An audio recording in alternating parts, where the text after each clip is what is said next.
Ese wakwigomwa ikintu cy'ingenzi mu buzima bwawe ku muntu ukunda?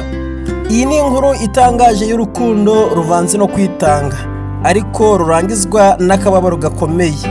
Menya uburyo umukobwa w'impumyi yagiriwe ubuntu n'uwo akunda, ariko uko yamusubije bizagutangaza ndetse bizagutera n'agahinda.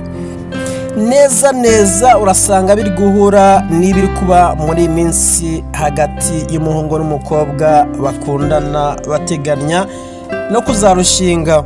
Iyi ni inkuru ivuga ku mukobwa wari impumyi, yangaga buri wese umuzengurutse uretse umusore bakundanaga gusa.